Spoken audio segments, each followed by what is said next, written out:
I mean, Rylan is, like I have said, he's all boy. I mean, he's active. I mean, he wants to do everything. Like, he gets into things like, I mean, he loves riding his bike. He has a scooter. But then he also loves his video games. I mean, when we were in the hospital. Just high energy, always has a smile. Yeah, it's wild. I mean, you look at him, you don't have any idea that anything's going on with him. Oh, you would guess nothing. He's just carefree, free-spirited. Nothing's gonna stop him in this world. And it's amazing that just the person that he is.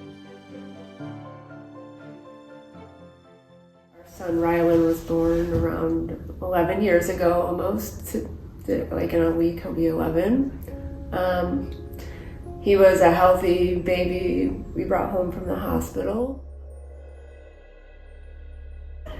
At his 2-week checkup, the doctor his pediatrician heard a murmur.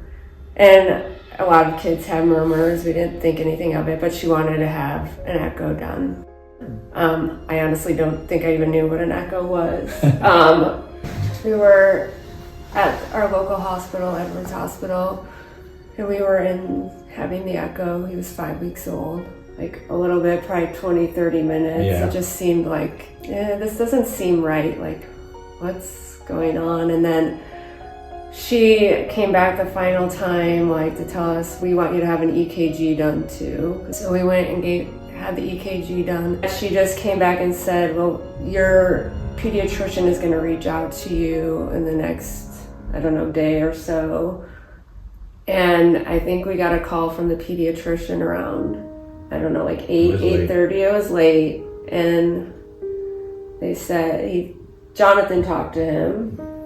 Yeah, he said, we need you to go back to Edwards Hospital. You're going to go in through the ER entrance.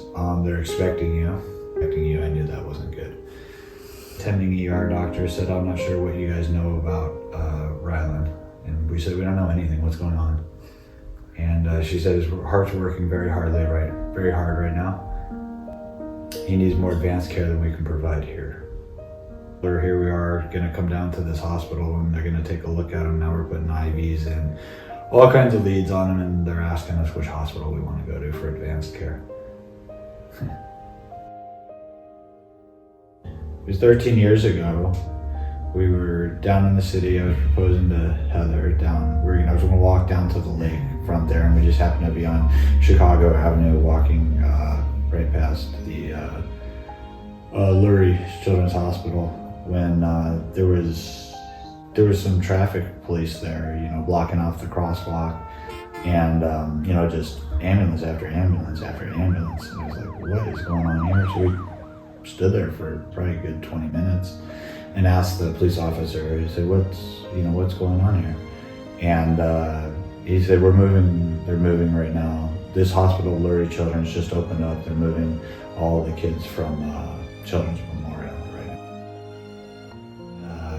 When we were at the local hospital here with Rylan, Lurie was one of the hospitals that they mentioned we could be transported to. So I think, like, without even talking, we both kind of just looked at each other and kind of nodded, like, yeah, we'll go to Lurie. Didn't know anything about him. So then they got a hold of Lurie, and then the doctor or nurse, somebody, came back to us and said they're just trying to figure out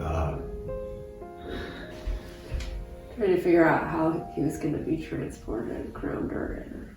So they were trying to figure out if they wanted to send him by helicopter or by ambulance at 10 o'clock at night. So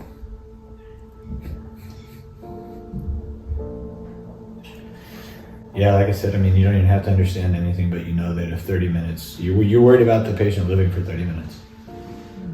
So you're trying to make a decision if air or ground is the best way to go. He has hypertrophic cardiomyopathy. It's the large left ventricle where the muscles thicken. And the area inside of there is smaller to fill up with blood and pump out the aorta to the rest of the body. So now we know, he's at high risk for cardiac arrest. They said that there's, I think at the time there were 13 known gene mutations associated with hypertrophic cardiomyopathy. So they wanted to test Rylan to see if they could find one of those gene mutations. They did find one of those gene mutations. That they wanted to test us to see if one of us was carrying the gene. They found me to be carrying the gene as well. So then they wanted to test Hannah as well. She also carries the gene. So I'll never forget when we found out that Hannah carried it also. I got a phone call, but it was her, I believe her 5th birthday. And we found out like on her 5th birthday that she also carried the gene mutation.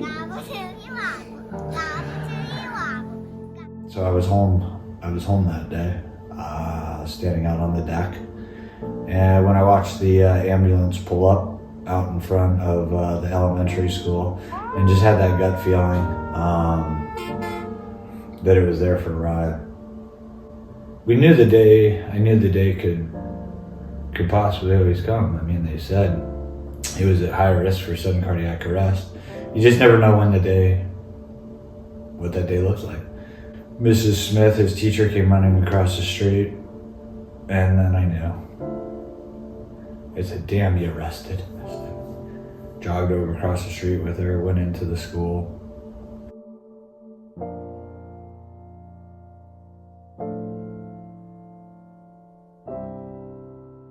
We were playing a game called Blob Tag, and roughly within the first 5-7 minutes, Rylan, I thought, fell down over by the exit.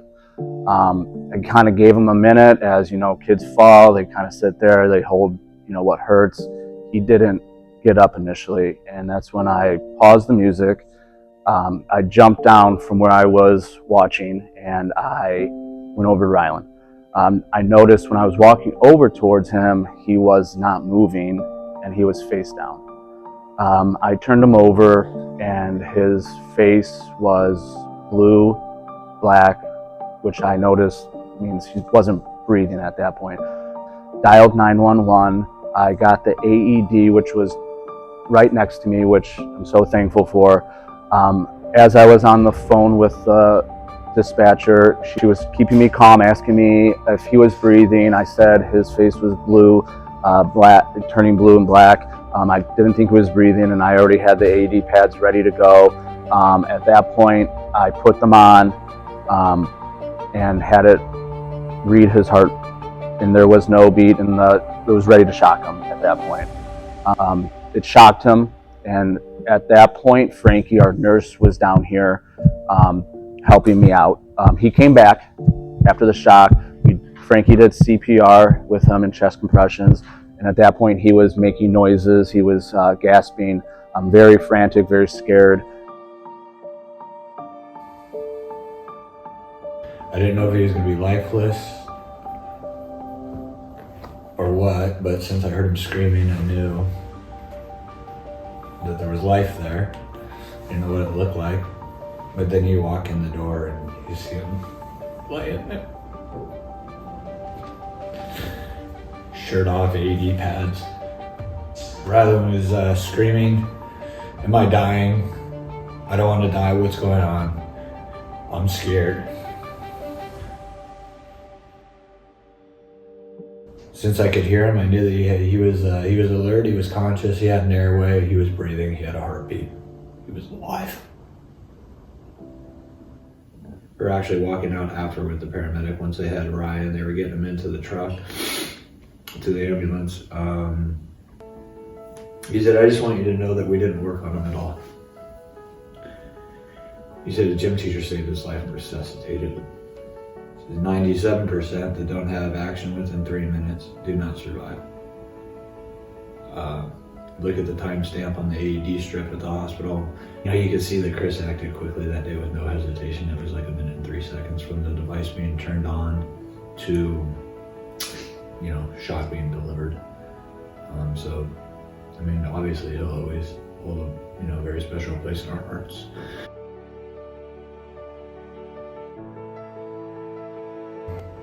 Nothing going on. He was playing video games. life is good. I guess we're adjusting to this, you know. Coffee's pretty good over there. And restaurants Yeah. like to go to. Yeah, I don't know. It was just a new life. Along with trying to keep a teenage daughter, you know, life going on at home back in the suburbs of. Yeah, during all this, I actually continued to work because I think for me it kept my mind off things. So I worked like remotely. I would come home. I would go to the hospital early in the morning after Hannah went to school. It was, you know, it was hard for her too. So there was days she missed school to spend the day with us at the hospital. Like, Yeah.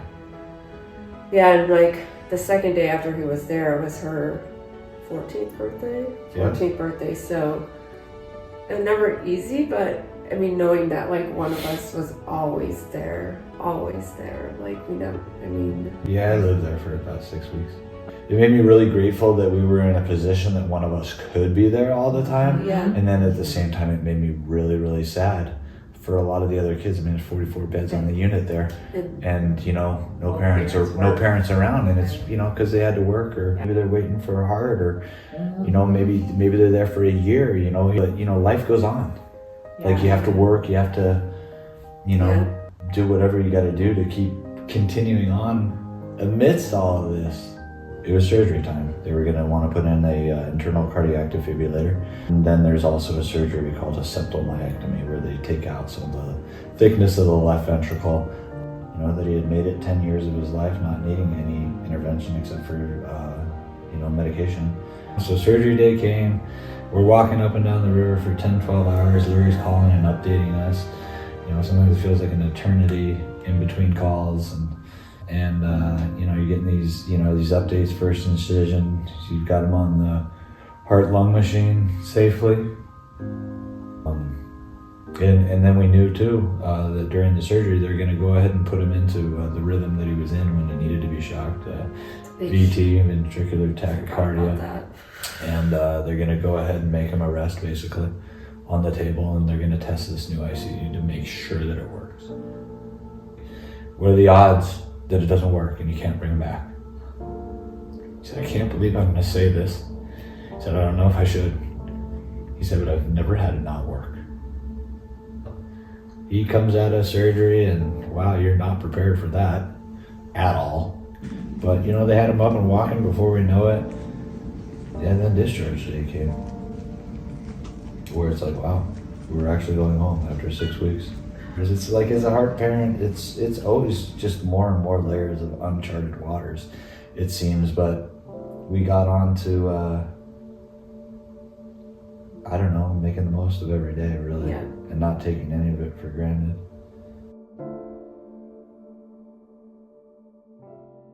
Three weeks later, we were at the gala last year, you know, the event tonight, and we ran into Dr. Winlaw at, you know, I think it was one of the bars here, and he kind of looked over and said, he goes, wow, he goes, you're here. He goes, were you guys planning on coming here? And I said, we were hoping. And, you know, Rye, 10-year-old boy, he says, he asked him, he said, have you ever swam at the Great Barrier Reef? You ever been snorkeling at the Great Barrier Reef? And, you know, just amazing, right? They can talk heart surgery and like things beyond my, you know, comprehension. And then he can just switch it to, yeah, I've swam over the Great Barrier Reef a couple times. It's absolutely amazing. He said, you should do it sometime, I think he said to Rye. And then, That's awesome. Yeah, I mean, it was remarkable. It was remarkable. It was good. It was a neat interaction. Yeah. And then he was dancing. Talk about him dancing. Yeah, right. Yeah, then he was out on the dance floor with his sister and his other heart friend Olivia. They were out there dancing. Like, it was amazing to see, like, yeah, this boy, like, who 3 weeks ago was having surgery and out there having, like, a big smile on his face. Not a care in the world. Yeah, like, he was in his place.